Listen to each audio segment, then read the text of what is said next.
Hello guys, good morning. So guys, हमने अपनी PT 365 social issues की मैगजीन स्टार्ट की थी, तो चलिए इसको कंटिन्यू करते हैं।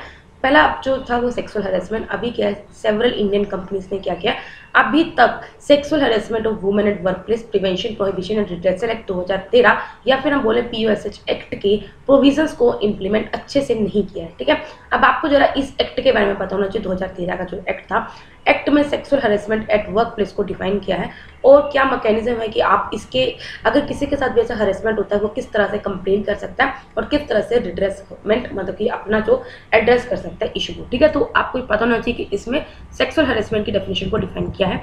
इस एक्ट के अंदर कंसेप्ट को कवर किया, that is the quid pro क्यो harassment and the hostile work environment as the forms of sexual harassment if they occur in connection with an act or the behavior of the sexual harassment। एक minute.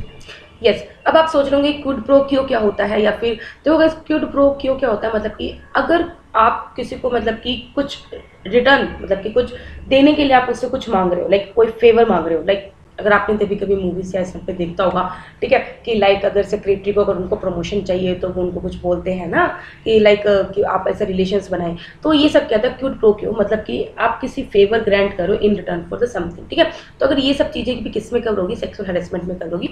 Hostile work environment का मतलब क्या है, किसी एक particular बंदे की वजह से अगर किसी और बंदे को काम करने में डिफिकल्टी हो रही है तो वो सब होता है हॉस्टाइल वर्क एनवायरनमेंट। ठीक है, अगर ऐसा कुछ हो रहा है तो ये सब भी क्या है, सेक्सुअल हरेसमेंट की फॉर्म में गिना जाएगा अगर वो ऐसा मतलब कि कनेक्शन है। ठीक है, इसके अलावा कुछ सेफगार्ड प्रोवाइड करता है अगेंस्ट फॉल्स और मालिशियस चार्जेस, मतलब कभी कभी जो मतलब कि वुमेन है वो उसको अननेसेसरी या फिर फॉल्स इसको यूज करते हैं। ठीक है, तो अगर कोई फॉल्स चार्ज करेगा तो उसके अगेंस्ट सेफगार्ड प्रोवाइड किए गए।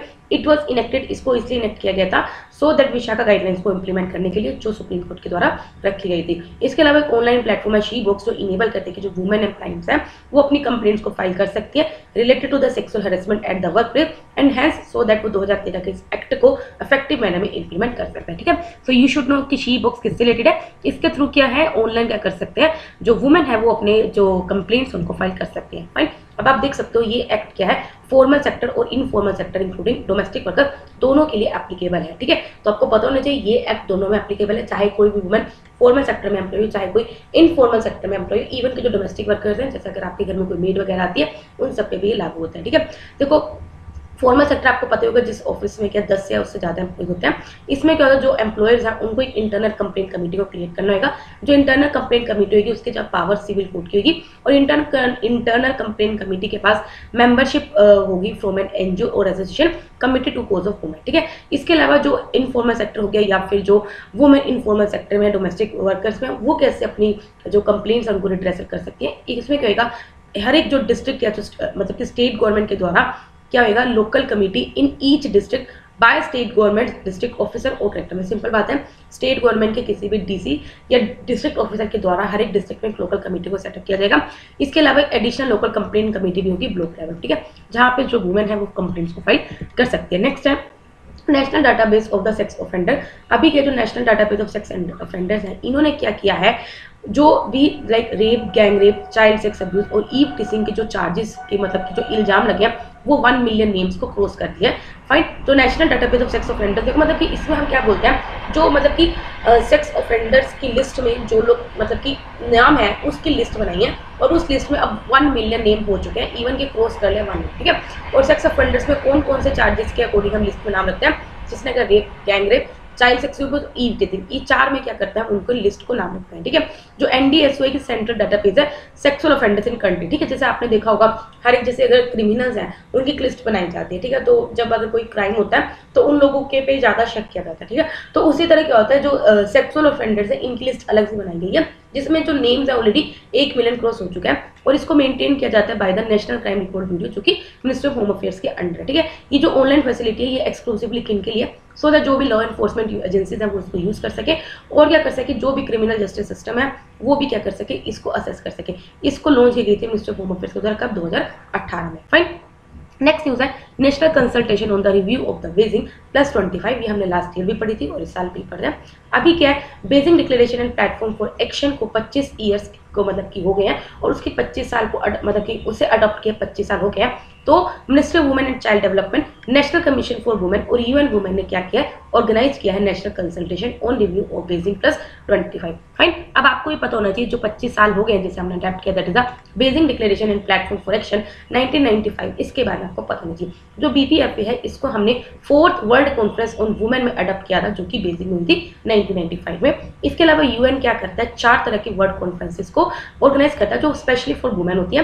3 इसके अलावा कौन कौन से होते हैं कि फर्स्ट जो वुमेन कॉन्फ्रेंस हुई थी वो मैक्सिको सिटी में हुई थी 1975 में, सेकंड वुमेन कॉन्फ्रेंस हुई थी कोफीहेगन में 1980 में, और थर्ड हुई थी नैरोबी में 1985 में, और फोर्थ कौन सी हुई थी, ये जब मतलब बेजिंग में हुई थी जब हमने BPFA को क्या किया था, अडॉप्ट किया था। फाइन।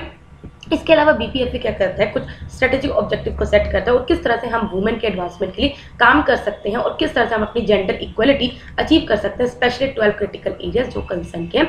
इसके अलावा हम क्या करते हैं, जो BPFA की जो भी प्रोविजंस हैं हमें उन्हें क्या करना है, वर्ल्ड वाइड मतलब कि पहली बात तो इम्प्लीमेंट करना है, और क्या उसकी प्रोग्रेस है उसे हर 5 साल क्या करते हैं, 5 साल में रिव्यू करते हैं, और वो रिव्यू किसके द्वारा किया जाता है, commission on the status of women के द्वारा। फाइन। ये जो प्लेटफॉर्म है इसके जो भी प्रोविजंस होते हैं वो लीगली बाइंडिंग नहीं होते। फाइन। तो you should know that this platform is not a legal binding document, लेकिन एक तरह का गाइड होते हैं फॉर द UN गवर्नमेंट या तो NGO, मतलब कि NGO या जो UN गवर्नमेंट है अगर वो वुमेन से रिलेटेड कोई भी प्रोविजन बना रहे हैं तो वो इस सबके प्रोविजन को एक बार जरूर देखेंगे। ठीक है।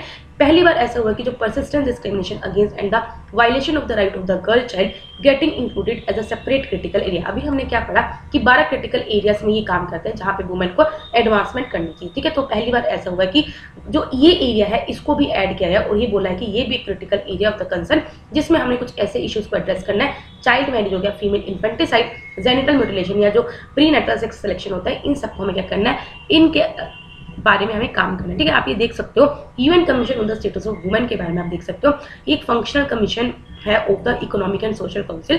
इसको एस्टेब्लिश किया गया था इकोनॉमिक एंड सोशल काउंसिल के द्वारा 1946 में। ठीक है।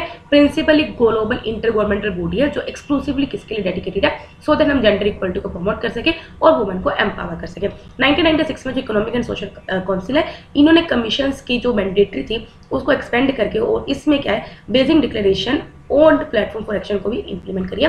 इंडिया इसका मेंबर इलेक्ट हुआ था 5 साल के टर्म के लिए, कब, 2021 से 2025। ठीक है।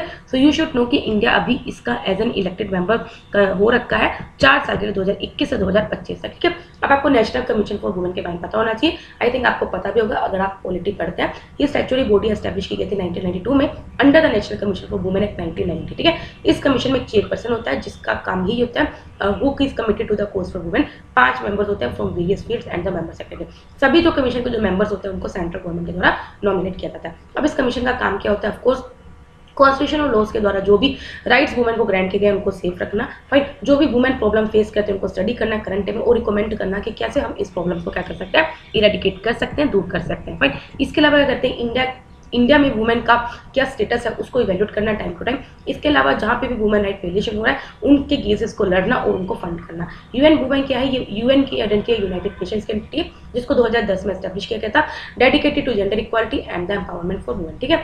इसका विजन यही है कि हमें क्या करना है, सस्टेनेबल डेवलपमेंट गोल्स को, कि हमें वुमेन एंड गर्ल्स को एक रियलिटी बनानी है और हमें वुमेन की इक्वली पार्टिसिपेशन करनी है हर एक लाइफ के किसी भी एस्पेक्ट में। फाइन। नेक्स्ट न्यूज है चाइल्ड मैरिज। अभी क्या government is likely to decide, government क्या करने वाली है, जो मैरिज मतलब कि गर्ल्स की जो मैरिज की एज होती है जो 18 साल है उसको रिवाइज करने की बात करी है।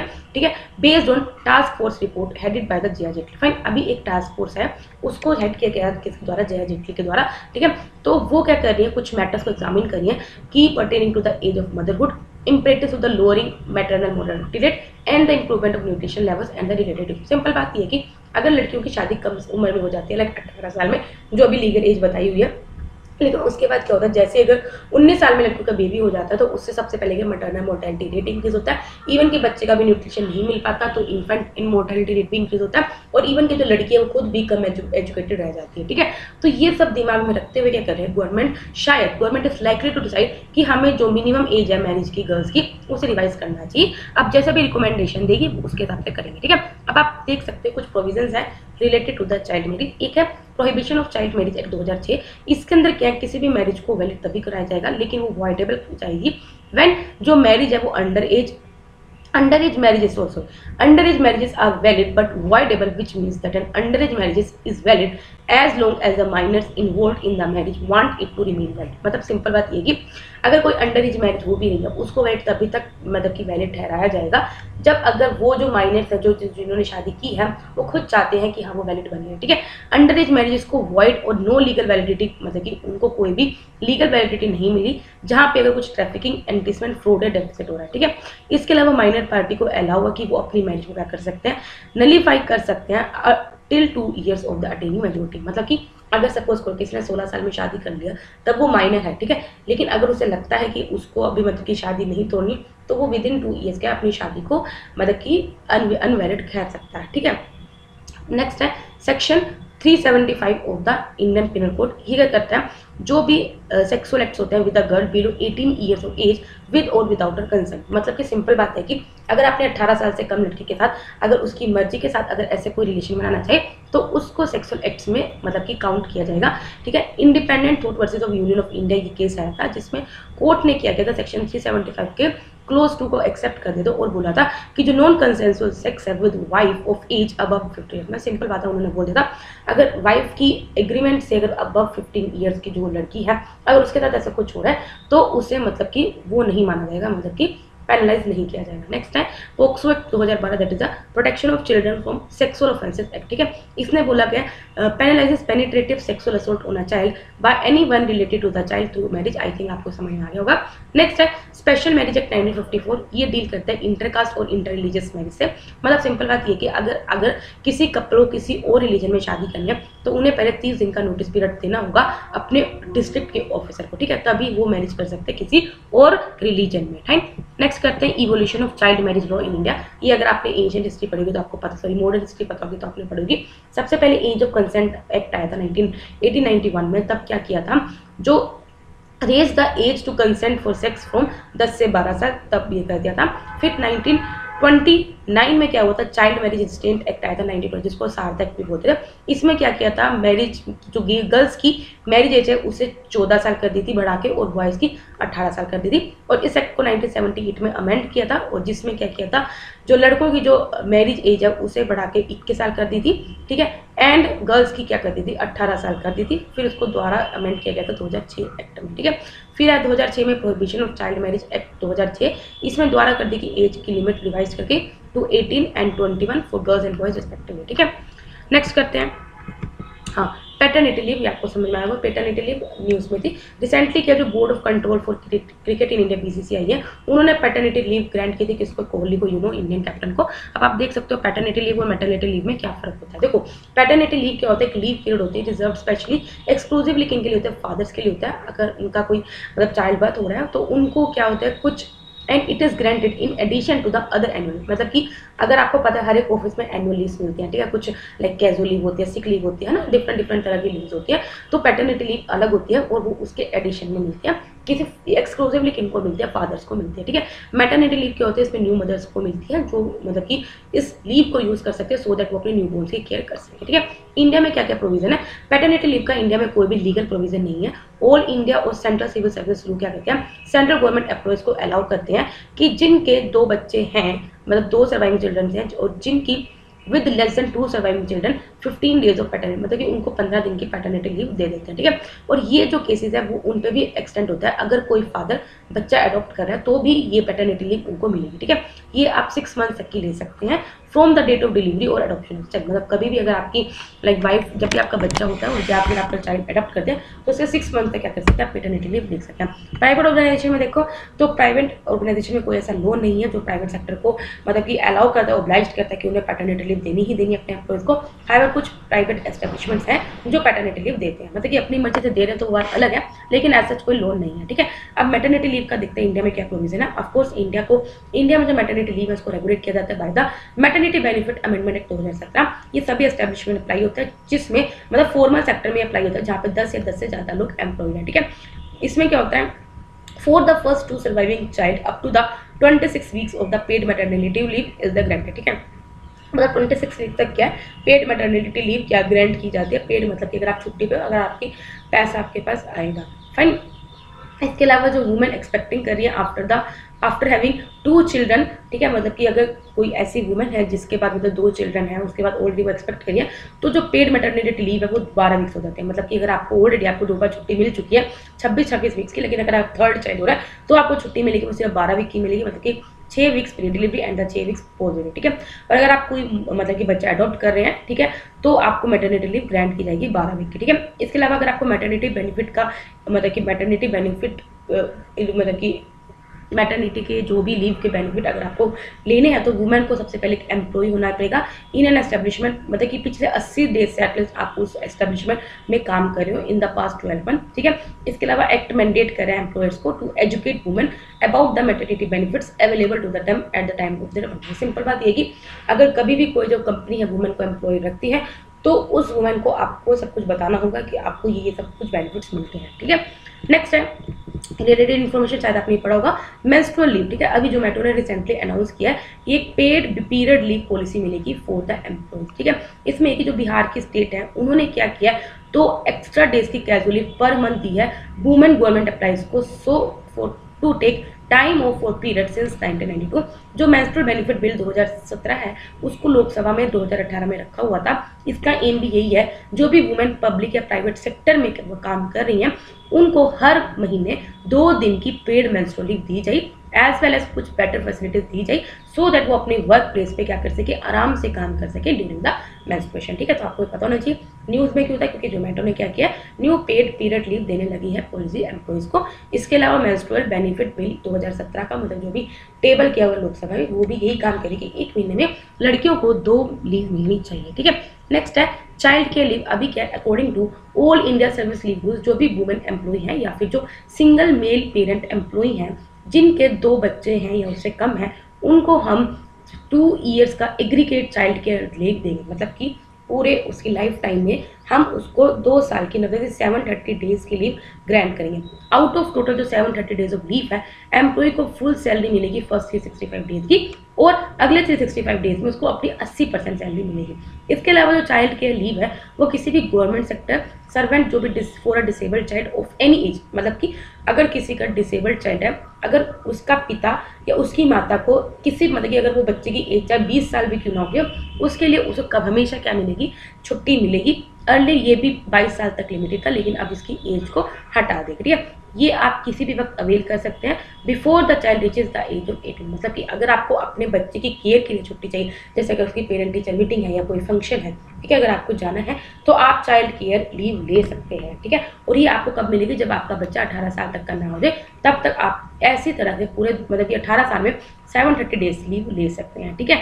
इसके अलावा जो चाइल्ड केयर लीव है सबसे पहले 6th पे कमीशन के द्वारा इंट्रोड्यूस की गई थी। इससे पहले जो चाइल्ड केयर लीव है वो वुमेन एम्प्लॉयज को मिलती थी लेकिन ये सिंगल मेल एम्प्लॉयज पर एक्सटेंड नहीं होती थी, लेकिन 7th पे कमीशन में इसको क्या किया, सिंगल मेल पेरेंट पे भी एम्प्लॉय मतलब कि एक्सटेंड किया। फिर 2019 में मिनिस्ट्री ऑफ डिफेंस ने क्या किया, चाइल्ड केयर लीव के जो बेनिफिट्स हैं उसको सिंगल मेल सर्विस पर्सनल्स पे भी क्या कर दिया, एक्सटेंड कर, ठीक है। नेक्स्ट है चाइल्ड लेबर। अभी क्या है, चाइल्ड लेबर कन्वेंशन 1919 का convention number 182 worst forms of the child labour convention 1999 of the ILO that is the international labour organisation, वो पहला इंटरनेशनल लेबर स्टैंडर्ड बना है जिसने यूनिवर्सल रेटिफिकेशन अचीव कर ली, मतलब कि सभी के सभी जो 187 मेंबर कंट्रीज है ILO की उन्होंने क्या करा है, इस लेबर स्टैंडर्ड को क्या किया है, रेटिफाई कर लिया है, ठीक है। अब आप देख सकते हो ILO के बारे में आपको पता होना चाहिए, देखो जितनी भी इंटरनेशनल बॉडीज हैं बहुत ज़्यादा इंपॉर्टेंट होती है। ILO ट्राइपेटेड यूएन एजेंसी जो 1919 में फॉर्म किया गया था, सो इसमें क्या किया था, गवर्नमेंट्स एम्प्लॉयर्स वर्कर्स जो भी इसके मेंबर स्टेट्स हैं उनको इकट्ठे लेके आया था सो दैट कुछ लेबर स्टैंडर्ड सेट कर सके, पॉलिसीज फ्रेम कर सके, प्रोग्राम्स चला सके, सो दैट हम सभी के लिए वुमेन हो चाहे मैन हो उनके लिए डिसेंट वर्क प्रमोट कर सके। और इंडिया ILO का फाउंडिंग मेंबर, ठीक है। अब आप देख सकते हो इसमें 8 ILO फंडामेंटल कन्वेंशन है और इंडिया के द्वारा कौन कौन से रेटिफाई किए ये आपको पता नहीं चाहिए। Convention number 21 the forced labour convention 1930 ये इंडिया ने रेटिफाई किया हुआ है। Number 87 the freedom of association and protection of the right to organise convention, ये इंडिया ने कन्वेंशन नहीं फॉलो किया हुआ। The right to organise and the collective bargaining convention 1914 ये भी इंडिया ने नहीं किया हुआ रेटिफाई। इसके अलावा number 100 the equal remuneration convention 1915 करा हुआ है। The abolition of forced labour convention 1957, number 111 the discriminatory employment occupation convention 1953, convention number 138 the minimum as convention 1973, number 83 the worst form of child labour convention 18। तो ठीक है, तो अभी तो convention number 182 है, इसको ILO की 187 नंबर सभी के द्वारा रेटिफाई कर ले, ठीक है। अब जरा हम कन्वेंशन नंबर 182 के बारे में पढ़ लेते हैं। इसका ये कि हम क्या कहते हैं, चाइल्ड लेबर में जो मतलब कि चाइल्ड से जब लेबर कराते हैं उसमें जो वर्स्ट फॉर्म हम यूज़ करते हैं उसको प्रोहिबिट कर दिया और उसको एलिमिनेट कर दिया, which includes deployment of children, मतलब कि आप चिल्ड्रन को कहाँ कहाँ डिप्लॉय नहीं कर सकते, किसी भी स्लेवरी मतलब कि आप उनसे गुलामी नहीं करा सकते, ना ही तो आप चिल्ड्रन को बेच सकते, ना उनकी ट्रैफिकिंग करा सकते, ना डेप्ट बॉन्डेज करा सकते। सर्वडम एंड फोर्स मतलब कि आप क्या कर रहे हो, जानबूझ से उनको भिखारी बना के उनसे मतलब कि या किसी भी आर्म कन्फ्लिक्ट में चिल्ड्रंस को इन्वॉल्व कर रहे हो, या आप उनसे प्रोस्टिट्यूशन या पोर्नोग्राफी वाला काम करवा रहे हो, ठीक है। इलिसिट जो भी इलीगल एक्टिविटीज है, जैसे आप ड्रग्स की ट्रैफिकिंग बच्चों के थ्रू करवा रहे हो, ठीक है, या एनी वर्क जो उनकी हेल्थ सेफ्टी और मोरल्स को हार्म कर सकता है, आप ये सब नहीं करवा सकते, ठीक है। अब गाइस आपको ये पता होना चाहिए कि चिल्ड्रन की डेफिनेशन डिफरेंट एक्ट्स के अंदर अलग अलग है, ठीक है। पोक्सो एक्ट के अंदर 18 साल से कम बच्चे को बच्चा माना जाता है। Child labour prohibition and regulation act के अंदर 14 साल से कम बच्चे को बच्चा माना जाता है, उससे ऊपर वाले को नहीं माना जाता। Juvenile justice care and protection of children act में 16 साल से कम बच्चे को बच्चा माना जाता है। फैक्टर्स एक्ट 1948 को लेस देन 15, राइट। तो ये आपको पता होना चाहिए, कहीं पता चले आपको बस 18 साल से कम नहीं भाई, डिफरेंट एक्ट्स के अकॉर्डिंग बच्चों की डेफिनेशन अलग अलग है, ठीक है। ये it is one of the ILO's 8 fundamental convention है, जो हमने देख लिया 8 में से एक ILO कन्वेंशन है जिसको अडॉप्ट किया गया था जेनेवा में 1999 में, ठीक है। जैसे रेटिफिकेशन रेट इंक्रीज होती है तो कंट्रीज क्या करती हैं, लॉज एंड पॉलिसीज अडॉप्ट करती हैं, including the related to the minimum age of work, the incidence of child labour और उसकी वर्म्स और मतलब कि जैसे जैसे डिफरेंट कंट्रीज ने क्या किया, इसको अडॉप्ट किया, तो इसके जो चाइल्ड के साथ जो चाइल्ड लेबर के साथ जो भी इंसिडेंट्स होते थे वो बहुत कम हुए, 40% ड्रॉप हुए बिटवीन 2000 और 2016, ठीक है। आप देख सकते हो चाइल्ड लेबर का क्या स्टेटस है।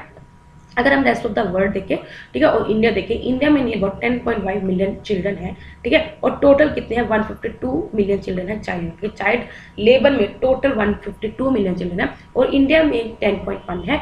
इसके अलावा जो 80% है वो रूरल एरियाज में रहते हैं और 20% है जो अर्बन एरियाज में रहते हैं, ठीक है। अब चला चाइल्ड लेबर डिवाइड कर लेते हैं। Child labour prohibition and regulation amendment 2016 है, ये प्रोहिबिट करता है कि आप चिल्ड्रन को किसी भी ऐसी ऑक्यूपेशन में एंगेज नहीं कर सकते, कोई जो हजार्डस है या फिर हजार्डस प्रोसेस में, ठीक है। और अगर ऐसा करते हो तो आपको फाइन लगेगा। जो बच्चों को एम्प्लॉय करता है या फिर उन्हें अलाउ करता है, एडोल्ट जो बच्चों की 10 से 19 साल की उम्र है, उनको अगर आप अलाउ करते हो वर्क करने, ठीक है, ये अलाउ करता है चाइल्ड लेबर को कि फैमिली और फैमिली एंटरप्राइज, मतलब कि ये चाइल्ड जो लेबर है वो फैमिली फ्रेंडली एंटरप्राइजेस में काम कर सकती है, और an artist in the audio visual entertainment industry. ये क्या करती है, इसमें क्या क्या एडोलसेंट्स की एक new category create, sorry guys ये एडोलसेंट 10 से 19 वाली नहीं है, 14 से 18 वाली, ठीक है। इनको आप एम्प्लॉय कर सकते हो नॉन हजार्डस ऑक्यूपेशन में, मतलब कि 14 से 18 साल के जो बच्चे हैं उनको आप नॉन हजार्डस ऑक्यूपेशन में एम्प्लॉय कर सकते हो। इसके अलावा है national child labour project scheme, ये सेंट्रल सेक्टर स्कीम थी, किसके under, ministry of labour and employment के अंडर, जिसका एम यही था कि हर एक तरह के जो चाइल्ड लेबर है उनको एलिमिनेट करना।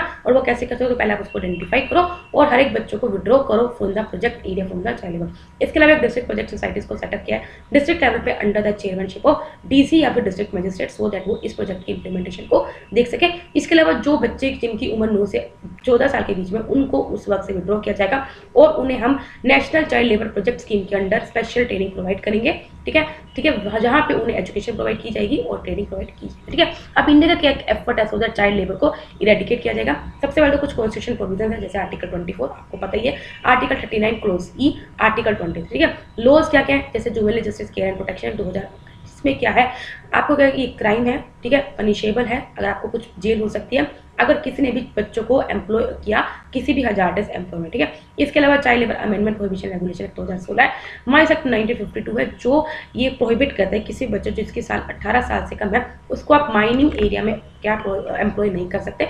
इसके अलावा RTE act, sorry, right of children to free and compulsory education act, वही तो एजुकेशन है गाइस, 2009 RTE एक्ट है, जिसका ये कि हमें बच्चों को फ्री और कंपल्सरी एजुकेशन करानी है जिनकी उम्र 6 से 14 साल है। फैक्टर्स एक्ट 1948 इसलिए आया था सो दैट हम चिल्ड्रन जिनकी एज 14 साल से कम है उनको एम्प्लॉय ना करें। इसके अलावा कुछ स्कीम्स है, जैसे national child labour project scheme जो भी हमने ऊपर पढ़ी, एक है पेंसिल प्रोजेक्ट जिसको लॉन्च किया गया सो दैट हम इफेक्टिव वे में national child labour project scheme को इम्प्लीमेंट कर सकें, ठीक है। नेक्स्ट न्यूज है that is the women in Indian agriculture. एक मिनट देखते हैं स्टार्ट करते हैं, नहीं कर लेते हैं। वुमेन इन इंडियन एग्रीकल्चर, अभी के रिसेंट जो फार्मर प्रोटेस्ट हुए हैं उसमें क्या है, कहीं ना कहीं क्या है, फीमेल फार्मर्स ने भी बहुत ज़्यादा उनके ऊपर स्पॉटलाइट पड़ी क्योंकि उन्होंने भी एक्टिवली पार्टिसिपेट किया, ठीक है। अब जरा देख लेते हैं वुमेन इन एग्रीकल्चर क्या है। पहले हम वुमेन लैंड राइट्स के बारे में देखते हैं।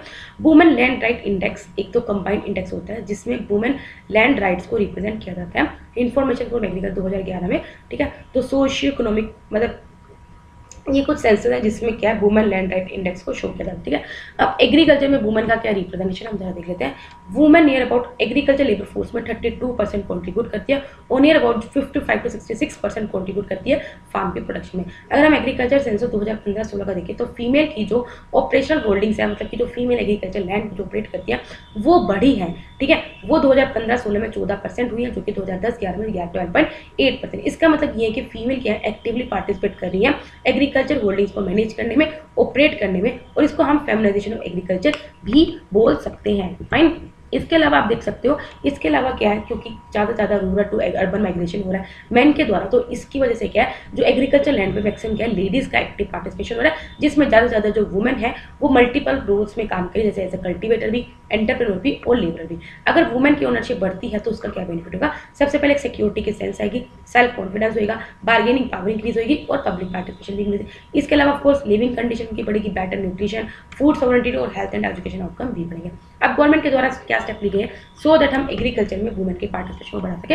पहला है महिला किसान सशक्तिकरण परियोजना, ये मिनिस्ट्री ऑफ रूरल डेवलपमेंट के अंदर है। ये वुमेन को एम्पावर करती है कि अगर वो क्या कर सकते हैं सिस्टमेटिक वे में, मतलब कि किस तरह से इन्वेस्टमेंट करके अपनी जो पार्टिसिपेशन है और प्रोडक्टिविटी को बढ़ा सकती है एग्रीकल्चर में। इसके अलावा Indian council of agriculture research में भी central institute of women agriculture ने क्या कर रखा है, ये पहला इंस्टीट्यूशन है इंडिया में जो जेंडर रिलेटेड रिसर्च पे एग्रीकल्चर में बिल्कुल डेडिकेटेड है। नेक्स्ट है additional support in existing scheme, जैसे agri clinic and agri business centre, integrated schemes for agriculture market, sub mission for agriculture marketization, national food security mission. तो इन सब चीज़ों में क्या है वुमेन को पूरा मतलब कि राइट दे रखे हैं। नेक्स्ट है कुछ और इंपॉर्टेंट रिपोर्ट्स है, जैसे है women and trade, the role of trade in promoting women's equality. देखो ये जो रिपोर्ट है उसको पब्लिश की जाती है by the World Bank group and the World Trade Organisation. इसके अलावा और कौन कौन सी इंपॉर्टेंट रिपोर्ट्स है जो वर्ल्ड बैंक रिलीज करता है, ease of doing business, world development report, global economic perspective जो हम पढ़ते रहते हैं। WTO के द्वारा कौन कौन सी रिपोर्ट को पब्लिश किया जाता है, तो world trade statistical review, world trade report. ये रिपोर्ट मार्क करती है पहला मेजर इफेक्ट कि किस तरह से हम वुमेन को मतलब देख सके कि कितना वो ट्रेड के वजह से इफेक्ट हो रही है through the use of new gender disaggregated labour data set. Fine. Next है SDG जेंडर इंडेक्स, ये न्यू इंडेक्स है जिसको लॉन्च किया गया है सो दैट हम ग्लोबल जेंडर इक्वालिटी को मेजर कर सके। 2019 में इंडिया का जो रैंक था वो 95 था अमंग 129 कंट्री। इसको डेवलप किया जाता है बाय इक्वल मेजर 2030, जो कि ज्वाइंट एफर्ट है रीजनल एंड ग्लोबल ऑर्गेनाइजेशन का, इंक्लूडिंग मतलब देखो आपको सबसे पहले ये पता होना चाहिए किसके द्वारा डेवलप किया जाता है। इक्वल मेजर 2030 के द्वारा इंडिया का रैंक क्या था, 95 था। हमने ये इक्वलाइज्ड ईयर भी पढ़ा था, ठीक है।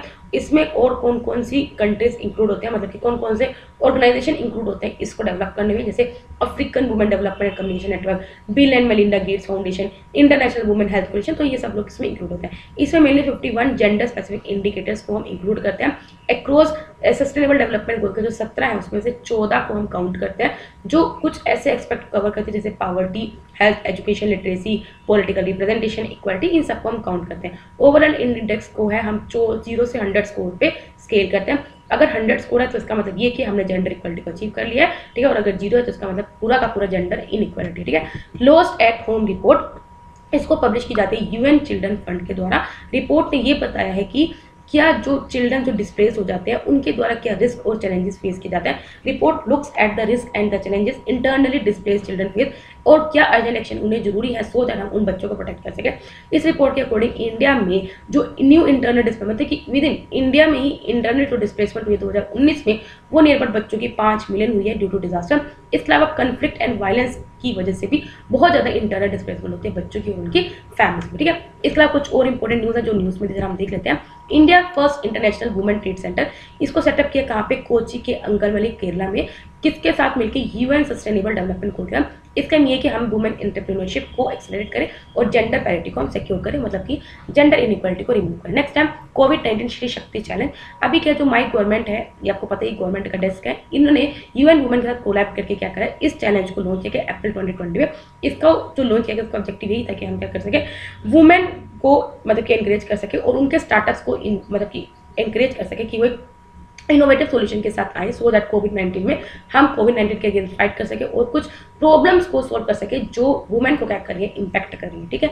नेक्स्ट है सुप्रीम कोर्ट ने कुछ मिरर ऑर्डर को इशू किया है in the child custody case. देखो एक मिरर ऑर्डर क्या होता है, ये एंसिलरी या ऑक्सिलरी होता है करेक्टर में। ये क्या करता है it supports order pass by the court which has exercise primary jurisdiction over the custody. मतलब ये सिंपल बात क्या है, देखो इसके अंदर क्या होता है, जिस चाइल्ड की जिसके ऊपर मतलब कस्टडी जिसके पास होती है चाइल्ड की, तो उसके पास क्या है, जुरिस्डिक्शन होता है। मतलब जजमेंट किस पे बेस्ड था, judgement was based on a petition regarding the custody of child whose father is based on the Kenya and the mother is in India. Actually case ऐसा हुआ था कि इस बच्चे की जो मदर थी वो इंडियन थी लेकिन उसके फादर थे केन्या में, ठीक है। तो सुप्रीम कोर्ट ने वो इस बच्चे की जो कस्टडी है उसको फादर को दी और बोला कि him to get a mirror order from a court in the Kenya. मतलब सिंपल बात है, देखो क्योंकि अभी 2 कंट्रीज का केस हो गया, केन्या और इंडिया। बच्चा जो है उसकी मदर इंडियन है लेकिन पिताजी केन्या के।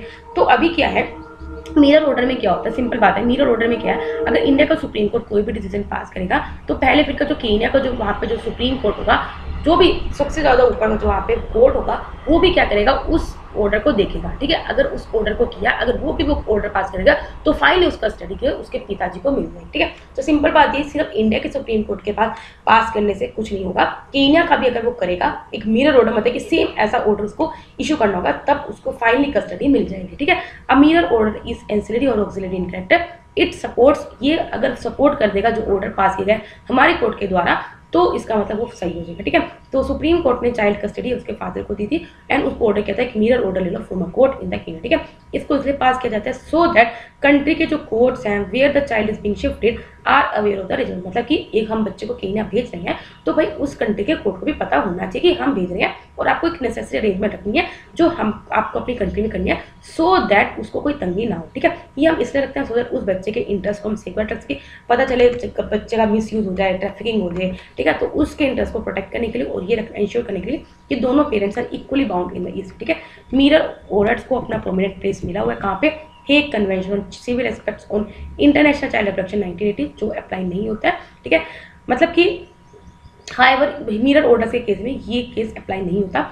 कन्वेंशन का एम ये है कि बच्चों को प्रोटेक्ट करना from the harmful effects of application detention across the international borders. मतलब कि पता चले इसको ट्रांसफर करते हुए बच्चों को उठा के ले जाए, ठीक है, by providing a procedure to bring out about their protection, ठीक है। प्रेजेंटली जो इंडिया और केन्या है वो इस कन्वेंशन के सिग्नेटरी नहीं है, ठीक है।